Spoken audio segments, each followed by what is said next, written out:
the divine invitation and the gaze that restores. Genesis chapter 7 verses 1 to 5. Entering God's sanctuary of grace, identity, and restoration. Imagine standing at the threshold, not only of history's most dramatic moment, but of your soul's most defining encounter. You're not just stepping into a wooden vessel, you are crossing into a womb, a temple, a sanctuary where heaven whispers to the storm, "Peace, be still." This is Genesis chapter 7 verses 1 to 5, not just a story of animals and rain, but the very architecture of redemption. It's a living parable of generational healing, radical trust, and the sacred mystery of being seen, gathered, and preserved by God Himself. Listen to these ancient words, heavy with consequence and shimmering with grace. Then the Lord said to Noah, "Come into the ark, you and all your household, because I have seen that you are righteous before me in this generation. You shall take with you 7 each of every clean animal, a male and his female, 2 each of animals that are unclean, a male and his female, also 7 each of birds of the air, male and female, to keep the species alive on the face of all the earth. For after 7 more days I will cause it to rain on the earth 40 days and 40 nights, and I will destroy from the face of the earth all living things that I have made." And Noah did according to all that the Lord commanded him. These 5 verses contain theological atomic bombs that, when detonated in your spirit, can completely obliterate every lie the enemy has whispered about your identity, your destiny, and your capacity for transformation. Every Hebrew consonant pulsates with resurrection power. Every divine syllable carries the potential to reconstruct your entire psychological architecture and establish you in unshakable spiritual authority. 1. The divine invitation, Bo, and Lech Lecha, sanctuary as radical communion. Here, we encounter a pivotal shift. God's earlier commands to Noah were primarily about building the ark. Now, the emphasis moves to entering.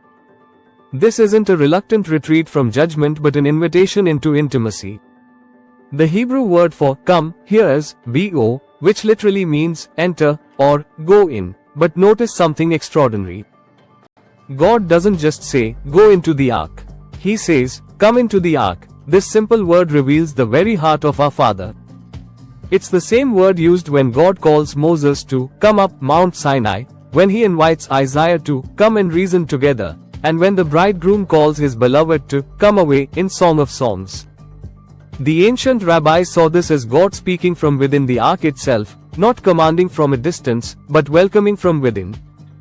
Interestingly, the Hebrew word for go, used here also carries the profound weight of Lech Lecha, as when God calls Abraham to a personal movement and a sacred journey.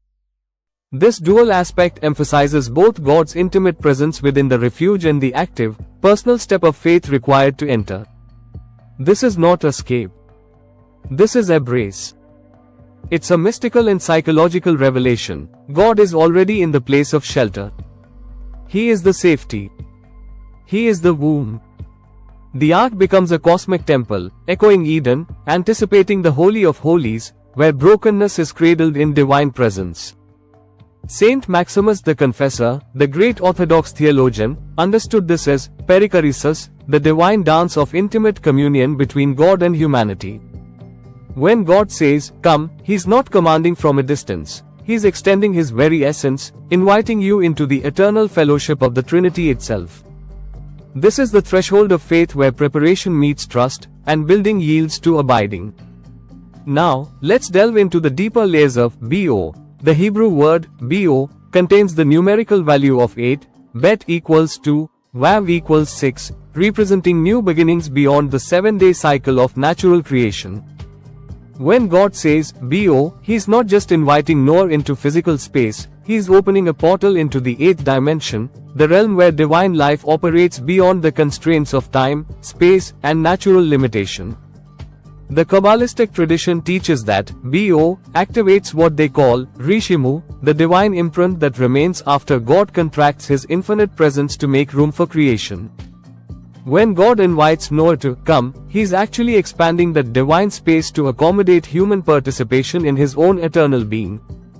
Saint Dionysius the Areopagite, whose mystical theology influenced both Eastern and Western Christianity, understood this invitation as theosis, the divine process by which human beings become partakers of the divine nature itself. The ark becomes not just a vessel of salvation, but a chamber of divine transformation where ordinary humanity is elevated into supernatural partnership with God. Consider this from a modern perspective. Quantum physics reveals that reality at its most fundamental level consists not of particles, but of relationships and information. The Hebrew, bo, operates at this quantum level of reality, establishing a relationship between divine and human consciousness that transcends all natural laws and limitations. When God speaks, bo, over your life, He is creating quantum entanglement between your spirit and His spirit that cannot be broken by any force in heaven, earth, or hell. The Coptic manuscript tradition preserves ancient prayers that invoke the bo principle for healing impossible conditions. They understood that when divine invitation is received at the quantum level of faith, it activates supernatural forces that restructure reality itself around God's purposes for your life. For those trapped in cycles of despair, addiction, or trauma that seem unbreakable, the bo revelation provides access to divine intervention that operates beyond the realm of natural causation. You're not just invited to change your circumstances, you are invited to enter a dimension of reality where God's will becomes the dominant force shaping your experience. Can you imagine God already inside your deepest fears, beckoning you closer? Come in, He says. I am already here. Bring every wounded part, every family tie, every generational ache. I will carry you through the flood. 2. Righteousness, the gaze that restores identity. Notice the profound reason given for this invitation. Because I have seen that you are righteous before me in this generation. When God declares Noah righteous, T.S. Addick, He is not merely making a legal pronouncement, He is performing ontological surgery, restructuring Noah's very being at the cellular, molecular, and spiritual levels. The Hebrew root Zaid Dalet Kof connects to ancient pictographs representing a fish hook, Zaid, a door, Dalet, and the back of the head, Kof, creating a composite image of divine thought pulling human consciousness through the doorway of transformation. The word righteous, Hebrew T.S. Addick, doesn't mean perfect. It means aligned with God. Noah is not sinless, but he is seen. And in God's seeing, identity is restored. Saint Augustine wrote that righteousness is God's work in us, not our striving. Noah's righteousness is like Abraham's, received by faith, not earned by effort. Let's look at the science behind this. Modern epigenetic research demonstrates that our thoughts, beliefs, and spiritual experiences actually alter gene expression, turning genetic switches on and off that determine physical, emotional, and psychological characteristics. The Hebrew concept of T.S. Addick operates at this epigenetic level, where divine declaration literally rewrites the genetic code of your identity. Saint Athanasius of Alexandria, the champion of Orthodox Christology, taught that righteousness isn't just a divine attribute applied to humans, it's divine nature shared with humans. When God calls Noah T.S. Addick, he's initiating what the Greek fathers called koinonia, participation, in his own essential being. You don't just receive righteousness, you become righteousness by participating in God's own righteous nature. The Jewish mystical text known as the Bahir teaches that T.S. Addick individuals serve as Tzadikim Nistaram, hidden pillars that literally hold up the spiritual structure of reality. Your declaration as righteous through faith in Christ doesn't just change your legal standing before God, it positions you as a cosmic force for stabilizing divine order in the midst of chaos. The Armenian Apostolic Church, having survived genocide and persecution through divine grace, preserves ancient teachings about T.S. Addick consciousness. They understand that when divine righteousness becomes your identity, it creates an impenetrable spiritual fortress around your soul that no trauma, no betrayal, no evil force can penetrate or destroy. Neuroplasticity research confirms that sustained meditation on divine truth about your identity literally rebuilds neural pathways, creating new default thought patterns that align with God's perspective rather than worldly conditioning. The T.S. Addick declaration, when received and believed at the deepest levels of consciousness, becomes the foundation for complete psychological reconstruction. Many of us carry wounds of being unseen, unloved, misnamed. But God's gaze heals. He sees you, not through shame, but through covenant. Not as failed, but as beloved.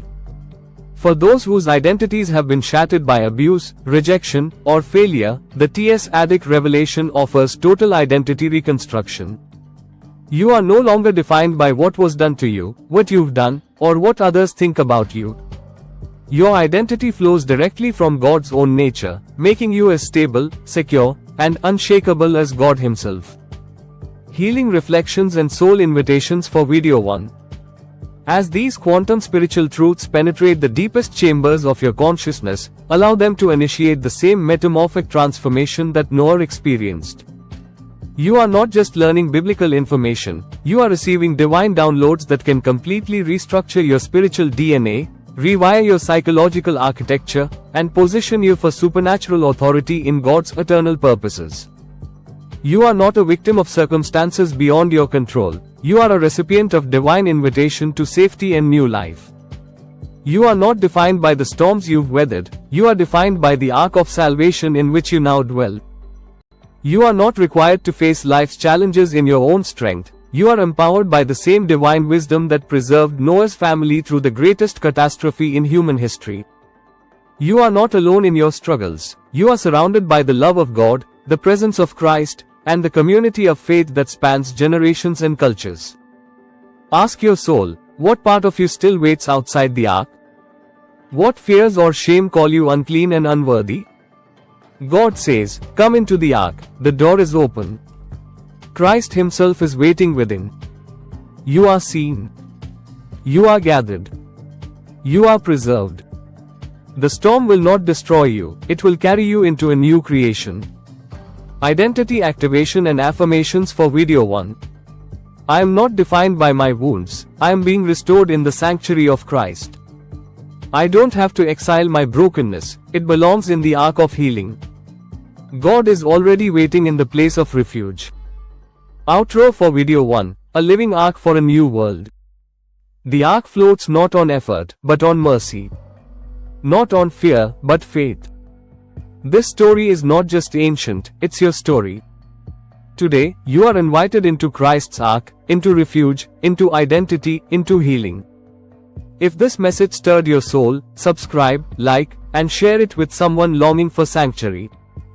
If you need prayer or support, please feel free to reach out to us at christ4life143@gmail.com. And stay tuned for Video 2, where we'll explore the deeper mystical and alchemical dimensions of the ark, how God integrates every part of us for sacred purpose. Let the ark carry you into new life.